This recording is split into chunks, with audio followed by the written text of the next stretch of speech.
Hello everyone, I am doctor Saloni और मैं आज आप लोगों को बताने वाली हूँ कि how to fill that self declaration वाला पार्ट एंट्री स्लिप में. So let's get started. Now this is on my right side which you can see the page of the self declaration. तो इसमें देयर आर 4 कॉलम्स. ठीक है. So यहाँ पे example दिया हुआ है कि date of arrival at CPMQ from home country. Now CPMQ is country of primary medical qualification, मतलब जहां हमने अपना MBBS करा है. तो फर्स्ट टाइम जब when we are going there, उसका डेट हमें फर्स्ट कॉलम में लिखना है when we are reaching there. And date of departure के कॉलम में फ्रॉम CPMQ, मतलब जिस दिन हम अराइव किए अपने कंट्री में, एंड उसके बाद किस डे हम उस कंट्री को छोड़े हैं अपने घर जाने के लिए. तो that will be the date of departure from CPMQ to home country. Now, towards my left side screen पे, I'm going to show you how exactly you guys have to fill. So the page on my left side, इसमें लिखा हुआ है the date of arrival at CPMQ. तो इसमें first time मैं कब Philippines arrive हुई हूँ, तो ये वाला जो स्टैम्प है यहाँ पे February 19, 2019, दिस वन, ये जो स्टैम्प है. सो यहाँ पे in the first column I will be filling 19 Feb 2019. This was the date when I arrived at my country. और फिर नेक्स्ट कॉलम में that is the date of departure, मैं अपने कंट्री छोड़ के वापस इंडिया कब आई. So this here which is the stamp which is given in this page, यहाँ पे January 4th 2020. तो ये मैं इतना तक मैं रही हूँ वहां पे. So this is the date of departure 4th Jan 2020. Okay. So ये हो गया. Now validity of visa issued. अब हमारा वीजा अगर वो 1 ईयर का है पूरा, तो हम लिखेंगे इस मंथ से इस मंथ तक. नाउ फॉर एग्जांपल मैं पहुंच गई थी फिलीपींस 2019 फेब में, एंड देन नेक्स्ट ईयर मैं फिर मतलब इंडिया आई हूं. तो मेरा जो वीजा का जो वैलिडिटी है that was from January 2019 till April 2020. तो ये था. And total duration spent in CPMQ during this trip, तो ये suppose n number of months है, तो यहाँ पे मैं लिख दूंगी जितना नंबर ऑफ मंथ्स है एंड जितना नंबर ऑफ डेज है.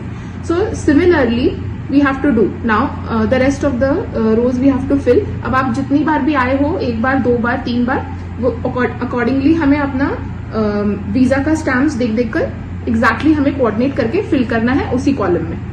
तो सिमिलरली जैसे मैंने बोला, now suppose date of arrival, अभी मैं नेक्स्ट, ये मेरा एक टाइम का ट्रिप हो गया.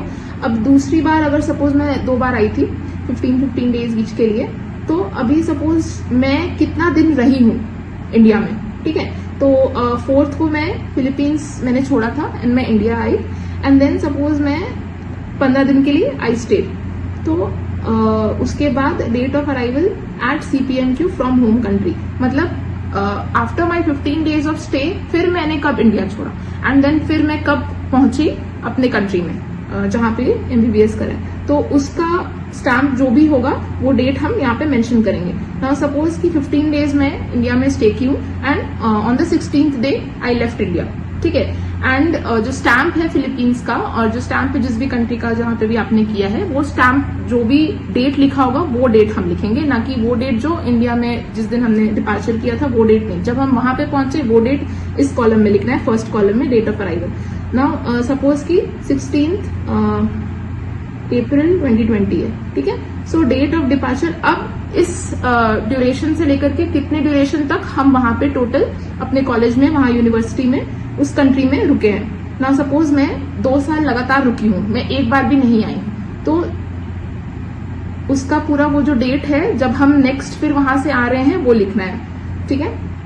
और अगर बिल्कुल भी नहीं आए हैं, फाइनल जब हम ग्रेजुएट हो रहे हैं, तो फिर उसका डेट इस कॉलम में हम लिख सकते हैं, and then validity of visa उसी के अकॉर्डिंग लिखना है. ये हो गया डेट ऑफ डिपार्चर का. अब वैलिडिटी ऑफ वीजा है, सपोज April 20th हमने लास्ट लिखा था. सो फ्रॉम April 20 से लेकर वो वैलिड होगा जब तक नेक्स्ट स्टे हमने करा है वहां पे. ना सपोज 2 ईयर्स के लिए लगातार करा है, नहीं आए, तो April 21, देन April 21 से मतलब April 2021, now April 22. So this is how we are going to fill पूरा ऐसे in sequence, and total number of months जो है हमें इस कॉलम में, लास्ट कॉलम में, फोर्थ कॉलम में लिखना है टोटल ड्यूरेशन. तो जो भी वो कैलकुलेट होगा टोटल नंबर ऑफ मंथ्स यहाँ पे हम वो लिखने वाले हैं. ठीक है, ये मेक श्योर कि this part is filled when you once you go, before you go to the office, because हम जब लाइन में खड़े होते हैं ऑफिस एंटर करने के पहले, so guards are going to check this part कि आपने टोटल नंबर ऑफ मंथ्स है यहाँ पे फिल करा है कि नहीं करा. उसको ऐड करके मेक श्योर करना कि यहाँ पे वो डिटेल्स फिल कर दो. जो भी डॉक्यूमेंट्स का है वो यहाँ पे सारे इंस्ट्रक्शंस जो भी लिखे हुए हैं you have to read carefully, and क्या क्या जो ओरिजिनल डॉक्यूमेंट्स है हमें सारा ओरिजिनल ही वहां पे लेके जाना है. कोई भी ऐसा जेरोक्स नहीं लेना है. They are just going to verify all your original documents, जितने भी तुम्हारे यूनिवर्सिटी के डॉक्यूमेंट्स होंगे. And then admit card make sure करना, बिकॉज बहुत सारे लोगों ने मुझसे ये डाउट पूछा था. सो मेक श्योर करना कि एडमिट कार्ड जो आप एग्जाम में लेके जा रहे हो, एग्जामिनेशन हॉल में लेके जा रहे हो, वही एडमिट कार्ड आप लेके जाना, बिकॉज उसमें वो चेक करेंगे वो लोग शिफ्ट वाइज का stamp. So that is very very important once again. And rest your degree, apostille, eligibility है या नीट यूजी स्कोर कार्ड है, जो भी है वो आप लेके जाओ. ठीक है, 12th का सर्टिफिकेट है, देन वैलिड आईडी प्रूफ जो भी है आपका, आधार, पैन, वोटर आईडी, कुछ भी चलेगा, बस एक वैलिड आईडी और पासपोर्ट होना चाहिए. So and go according to your time slot only, strictly, because एकदम से पहले जाके कोई मतलब नहीं है, फिर वेट ही करना पड़ेगा वहां पे, बिकॉज ऐसे कुछ अरेंजमेंट नहीं है वहां पे बैठने का. So you guys have to wait. So अगर सपोज तुम्हारा स्लॉट है 2:30 से 3 o'clock, सो मेक श्योर कि 2 o'clock तक वहां पे पहुंच जाओ. एंड देन गार्ड जो है वो बोल देंगे आपको कि नेक्स्ट स्लॉट वाले लाइन लगा दो, सो आप लगा सकते हो. और पहले आने का वैसे कोई मतलब नहीं है, टाइम ही वेस्ट होगा. Now so one last point कि अगर सपोज किसी ने बहुत ज्यादा ट्रैवल करा है एंड ये वाला टेबल फिल हो गया है अप टिल 10 और जगह नहीं है, यू नीड मोर स्पेस, तो इसके पीछे जो व्हाइट वाला पार्ट है इस पेज के पीछे you guys can make one more table, and then 11, 12, 13 जितने भी बार और ट्रैवल करा है तो वो आप डिटेल फिल कर सकते हो खुद से टेबल ड्रॉ करके. Okay, so that's it for today guys. If you guys have any doubt आप लोग मुझे कमेंट सेक्शन में बताना अगर कुछ और आपको जानने की जरूरत है तो. And I in my previous video if you guys want to know the complete process कि वहां पे क्या होता है, एक्चुअली वहां जाने के बाद क्या होता है, वो क्या पूछते हैं, so you guys can watch this video of mine. उसका लिंक मैं डिस्क्रिप्शन में दे दूंगी. So once again thank you so much. See you until next time. Thank you.